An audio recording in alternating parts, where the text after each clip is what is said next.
bersama lagi dengan aku di podcast Ngobrol santai berkualitas. di mana hari ini kita akan bahas tentang public speaking.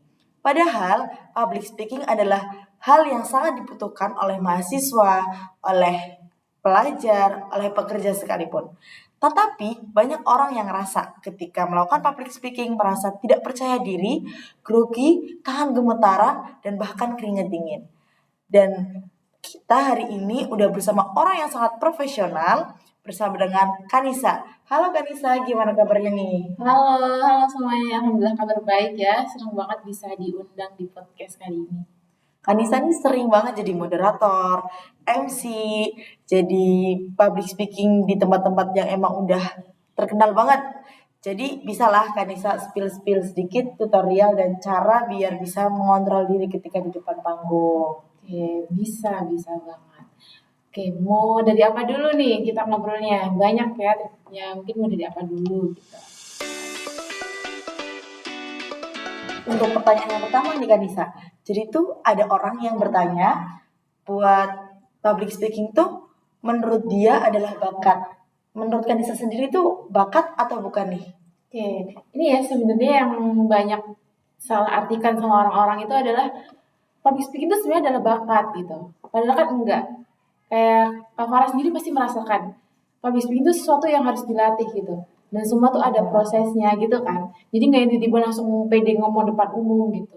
Hanya orang bilang tuh kan kayak, public speaking tuh bakat aja, dia mah udah bisa tuh dari lahir juga udah bayi ceprot juga udah langsung bisa ngomong depan umum. Padahal kan enggak juga gitu. Ada latihannya, ada step by stepnya.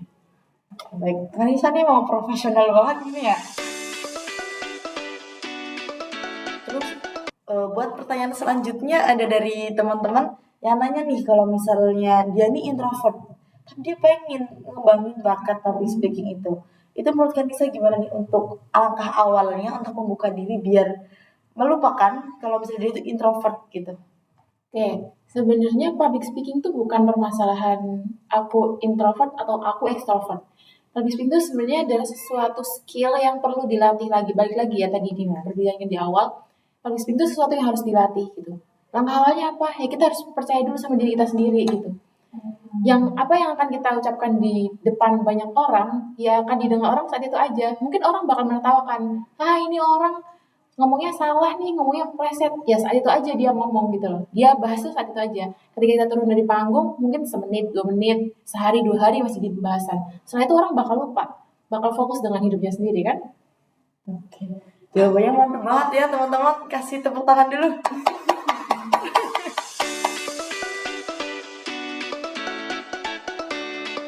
Ayo nih Kanisa, ada teman-teman juga yang nanyain, kalau misalnya public speaking itu, ketika di depan dia bakal grogi nih, tangannya gemetaran, keringet dingin, dan orang jadi takut kan. Menurut Kanisa sendiri, ketakutan apa yang sebenarnya terjadi ketika kita tuh lagi di atas panggung, dan bagaimana cara menghadapinya nih Kak? Oke. Ketakutan yang sering terjadi ketika kita mau ngomong depan umum, mau naik di atas panggung itu biasanya kita kan merasa grogi ya, panas dingin. Biasanya banyak orang juga yang merasa kayak pengen kamar mandi gitu kan. Itu karena apa? Karena sebelum kita naik panggung, kita udah mikirin dulu bayangan orang gitu. Kita mikirnya udah kayak, apa sih terlalu sama orang, pasti nanti orang mikir gini dan gini segala macam. Padahal kita belum ngejalanin itu, bener nggak? Benar. Apa pasti ngejalanin itu juga kan? Gitu. Ya benar banget Tapi nggak tahu kan, orang tuh nanti mikir gimana. Siapa tahu ternyata orang tuh ketika kita salah orang bakal dukung-dukung aja, kita kan juga nggak tahu gitu kan. Apalagi orang juga kadang nggak sadar kalau kita salah ya nih Iya, Kanisa. benar. Justru sebenarnya kesalahan tuh makin kelihatan karena kita tuh ngerasa kayak gitu kan. Iya, Jadi benar. orang, ini salah nih gitu. Iya. Kayak gitu. Tapi kalau misalnya teman-teman lagi di depan ngerasa salah, tetap lanjut aja ya nih Kanisa. Iya, benar. Jangan malah memperlihatkan kesalahannya. Iya, enjoy aja udah ini kan panggung kalian gitu. Ya udah kalian kuasai sendiri, itu punya kalian.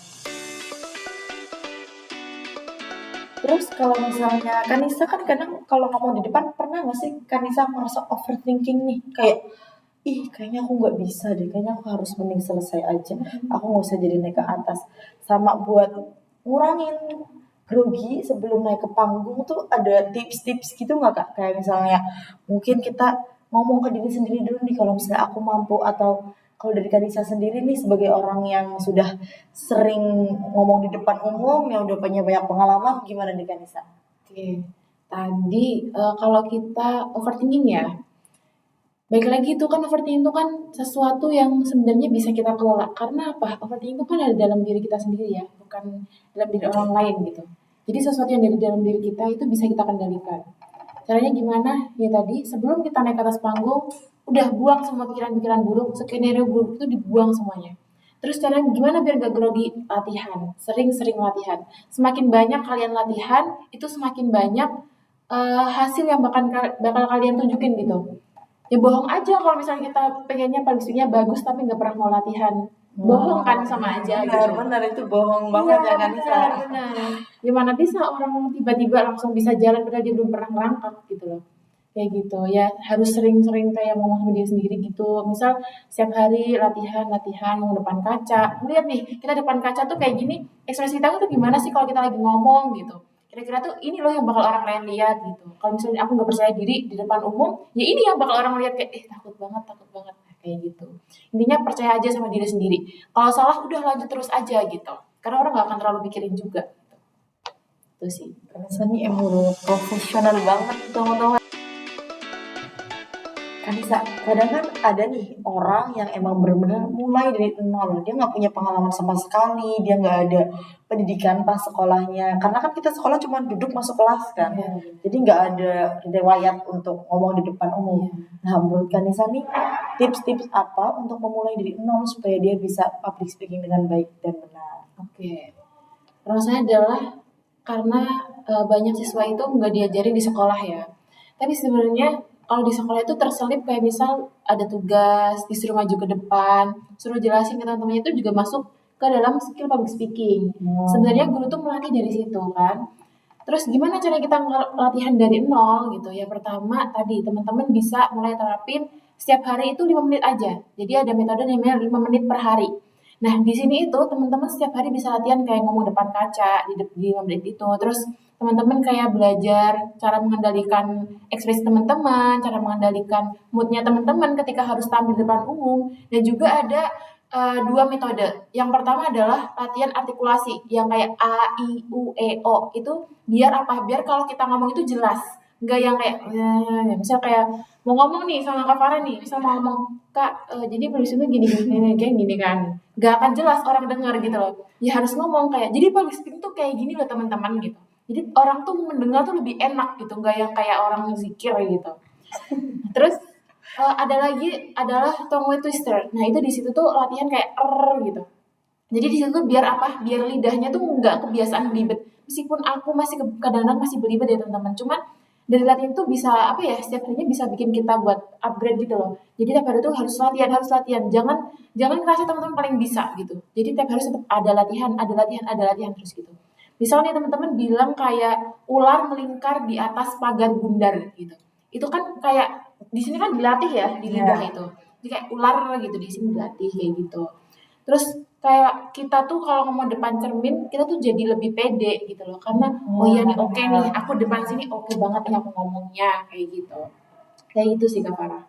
Terus kalau misalnya kan kita udah ngomong nih di depan cermin, biasanya Kanisa sendiri latihannya atau saran Kanisa ketika ngomong di depan cermin itu apa sih yang dilatih? Maksudnya tuh kayak aku harus ngomong apa gitu di depan cermin?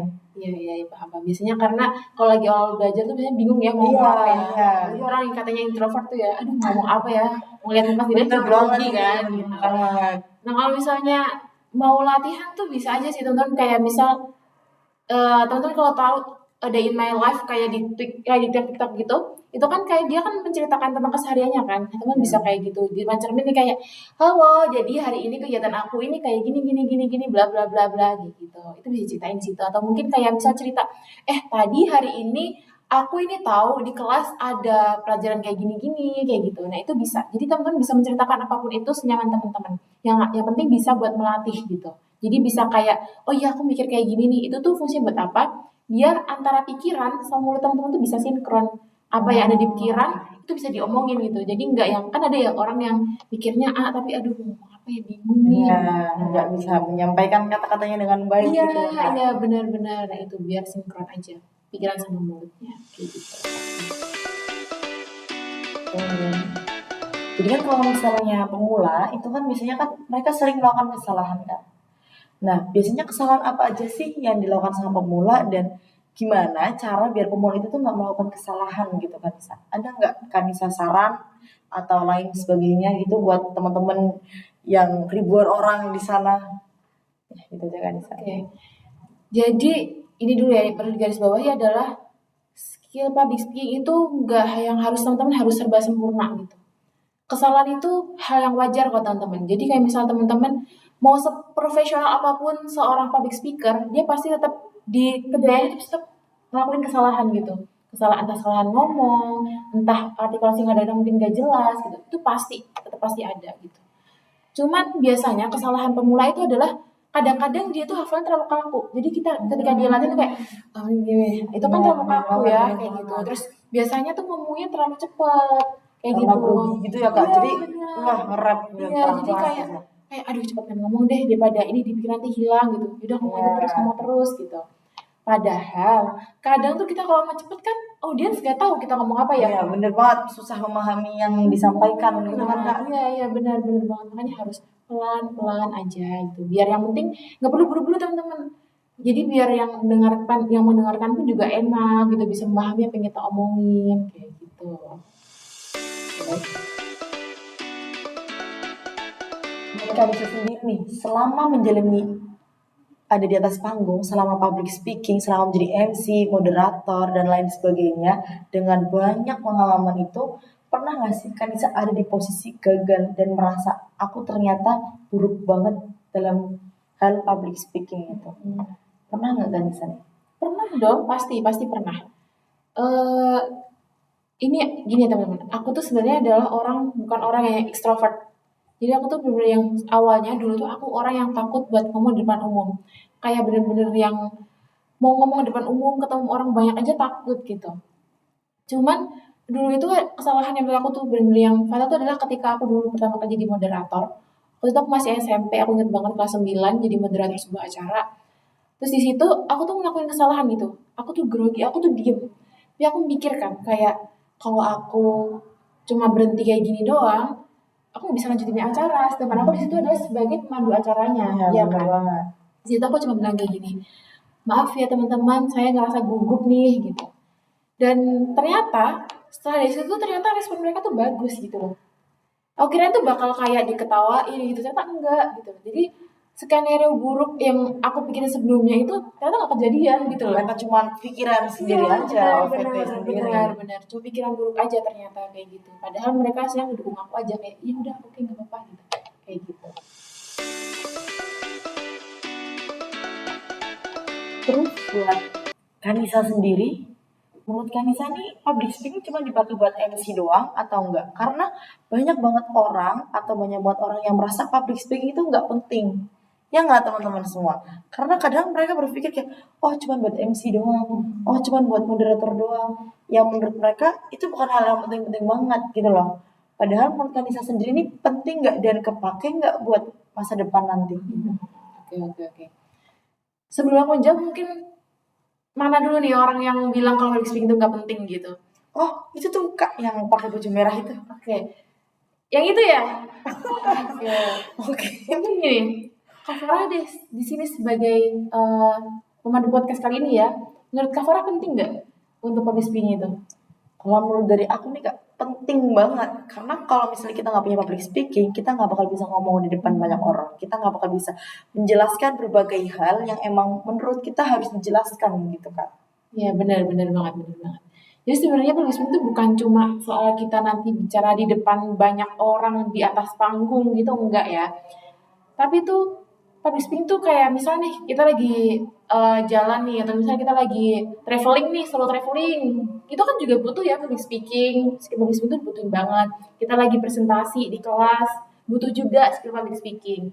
Kita lagi wawancara kan nggak mungkin kita wawancara kayak ya jadi gini Pak gitu kan. Bener banget itu paling penting Iya banget kan, sih. pasti HRD-nya udahlah kamu udah nggak usah masuk gitu, udah ketahuan ini, nanti kerja juga nggak becus kayak gitu. Pasti kan mikirnya kayak gitu loh.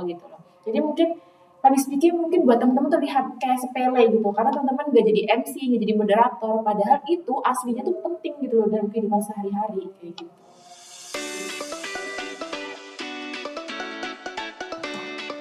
Oke teman-teman, jadi seru banget kan pembahasan kita hari ini, dimana kita jadi tahu kalau misalnya public speaking itu bukan bakat, bisa dilatih dari nol, dan kita tuh jadi tahu kalau misalnya emang public speaking itu penting banget dan nggak cuma buat MC doang, ya nggak kan Nisa? Ya, benar-benar banget. Oh iya, aku ada kata-kata nih buat teman-teman.